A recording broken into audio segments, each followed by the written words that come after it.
Esta semana en Shock, dos tremendos ejemplares. Recuerden, es el mes de clásicos. Traemos dos para ustedes, no se vayan, quédense con nosotros.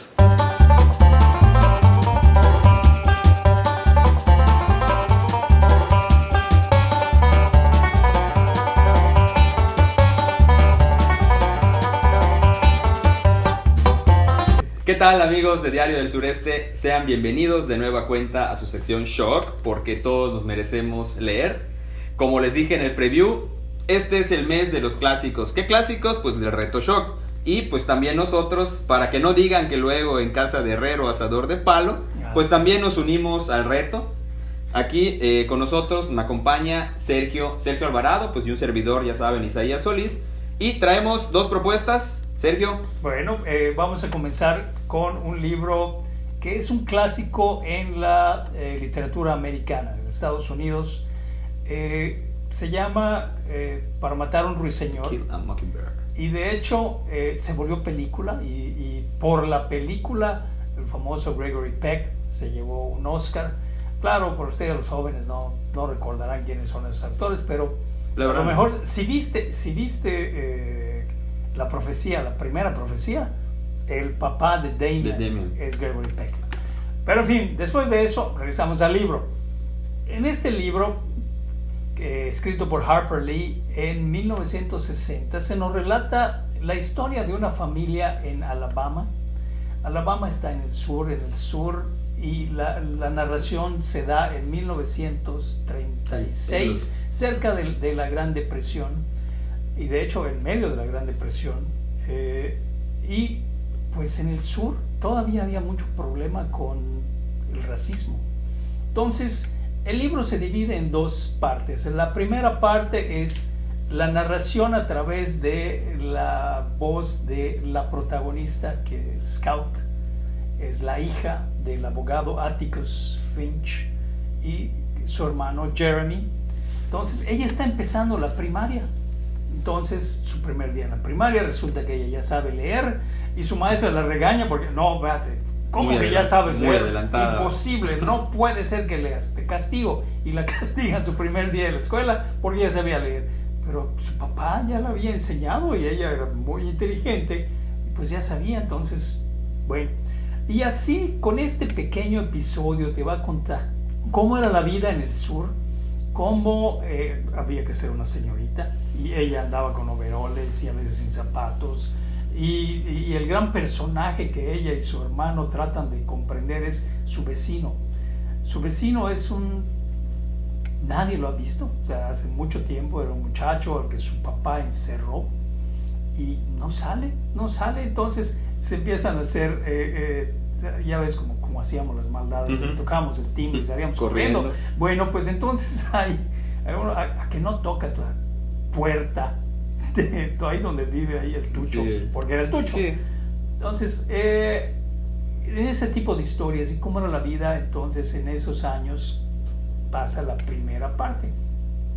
La segunda parte ya nos habla de un juicio. Resulta que a un negro, y de hecho el libro tiene muchos personajes muy racistas, lo acusan de violar a una muchacha blanca. Y pues el juicio, cómo se da, y claro, con todos los prejuicios, y en ese entonces todavía los negros tenían su zona especial para sentarse y no podían comer en la misma mesa donde comían sus amos, y claro, ellos además vivían en un barrio muy especial, nadie que los molestaba, tenían su iglesia. Entonces el asomo y el retrato que nos da de cómo era la vida en ese 1930 y cómo eso contrasta y hasta cierto punto cómo algunas cosas todavía prevalecen hasta estos tiempos, lo hace muy interesante. Por este libro, la autora que solo escribió este y uno más, similar a Juan Rulfo, curiosamente, se llevó el premio Pulitzer. Y la verdad es que ha sido un libro que ha perdurado a lo largo de los años. Es un clásico, repetimos, no hagan chafa y vean la película, porque la película también está muy buena, e incluso dio un Oscar al actor principal, pero el libro en sí está muy interesante y nos enseña un trozo de la historia que para nosotros aquí en México tal vez sea desconocida, pero que al final de cuentas nos demuestra que ser niño en Estados Unidos, ser niño aquí en México, no tiene muchas diferencias. Así que léalo, vale la pena. ¿Y tú qué trajiste? Bueno, pues siguiendo el tema de los clásicos, pues yo traje algo que realmente se está postulando, yo creo, para ser mi libro del año. Vamos a ver, todavía está empezando. George Orwell, con La Rebelión en la Granja, o The Animal Farm en inglés. Un ejemplar que, mira, yo lo vi, lo compré y dije, bueno, vamos a ver qué onda, ¿no? Después de 1984, pues ya tienes una idea de lo que escribe Orwell. El libro realmente es una fábula, es una sátira, por decirlo así. Este libro estuvo prohibido en la época. ¿Por qué? Pues estamos hablando de pues una época donde la Unión Soviética, la URSS, estaba con Stalin, la parte de Lenin. ¿Es Lenin o Lenin? Sí, Lenin. Bueno, es una crítica directa hacia el gobierno, o sea, hacia el socialismo que se estaba viviendo en ese entonces. Obviamente, cuando él escribe el libro, a pesar de que, ahorita que yo les explico un poquito de lo que trata, se van a reír, pues lo enjuiciaron mucho, o sea, no querían que sea publicado. Y tenían mucha razón, ¿no? Tenía mucha razón de hacerlo. La historia es sencilla, un libro muy fácil de leer, muy sencillo de entender. Se trata de la vida misma, ¿no? Ya no solo lo puedes aplicar al socialismo, lo puedes aplicar a todo en general. Se trata de una aldea de animales, donde el dueño de la aldea, el señor Jones, pues era un teposnieves, le encantaba el chupe. Y, oye, Ricardo. Hablando de teposnieves, ¿no? Le encantaba el chupe y desatendía a los animales, pasaba tiempo sin comer. En ese entonces, pues, ahí es donde entra lo que es la fábula, ¿no? Donde entra la fantasía. La aldea, la aldea, pues, estaba encabezada prácticamente por un cerdo, que era el cerdo mayor, que él, antes de morir, les dice a todos que deberían ser libres, ¿no? Los incita a la rebelión. De ahí aparecen otros personajes, que es donde está lo cómico. Aparece Napoleón y aparece Snowball, que son dos cerdos que pues hacen el papel de los más inteligentes. Se presta la ocasión, hay una rebelión, ganan los animales, expulsan a Jones y ellos se quedan con la granja, ¿no? Entonces toda la serie de situaciones que ocurren, que son de la vida misma, cómo empiezan las envidias entre los dos líderes, uno le hacen caso más al otro, ellos empiezan a pelear. ¿Sí? Empieza la disputa, expulsan a Snowball, se queda Napoleón empieza a gobernar, ahora sí, y se empiezan a dar cuenta de muchas cosas que los animales eran mejor cuando estaban con los humanos, ¿no? Entonces, la fábula es bastante interesante porque retrata la vida misma, retrata al ser humano como tal, pero en unos animalitos, ¿no? Y para lo que dices, y sobre todo por lo que mencionabas de que fue proscrito en Rusia, yo no lo he leído, yo leí en 1984 nada más. Pero pues claro, estamos hablando de que Jones tal vez fuera el zar, el último zar.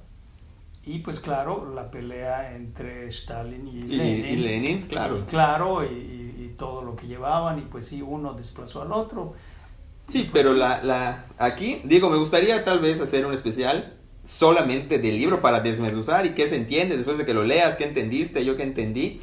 Pero bueno, hay personajes interesantes como el caso de Boxer, que es un caballo muy fuerte, muy trabajador, es aquel que dice que trabajando vas a tener una mejor vida y los cerdos ponen a trabajar a todos los animales para ellos. Hay excelentes anécdotas, hasta la bandera, cuando usan la bandera, hay una bandera con una pezuña, el color verde de la bandera, se crean un himno, el himno se canta los domingos, no, es una historia. Pudiera ser una historia cómica, salvo que conoce el trasfondo pero realmente, y el lenguaje es apto para todos, digo. Pues para que digas que es la que más te ha impactado, ¿no? O sea, está la historia increíble, realmente no duden en comprarlo. Hay ediciones muy económicas porque pues, los clásicos generalmente son así, y hay unas ediciones mejorcitas, ¿no? Vale la pena invertirle en una buena edición del libro. Es un libro que realmente sí me impactó. Y el mensaje final, me gustaría spoileárselos, de verdad, me encantaría, pero el mensaje es, le pega todo, ¿no? Pero bueno, Estas son nuestras 2 recomendaciones y nuestras 2 aportaciones también, como les repetí en un inicio. O sea, también estamos entrando al reto, ¿no? También traemos clásicos y el siguiente mes traemos autores mexicanos, si no me equivoco. Correcto. Bueno, Sergio, muchas gracias. La verdad, Mataron al Ruiseñor, tremenda obra también. Muy bueno. Y pues obviamente La rebelión en la granja de Orwell. Ya saben, amigos, si les gustan nuestras reseñas, si les gustan nuestros videos, regálenos un like, compártanos. Ya saben, cada semana estamos con todos ustedes, ¿no? Nos vemos hasta la siguiente. Muchas gracias, Sergio, y gracias a todos. Mucho gusto. Hasta luego. Bye.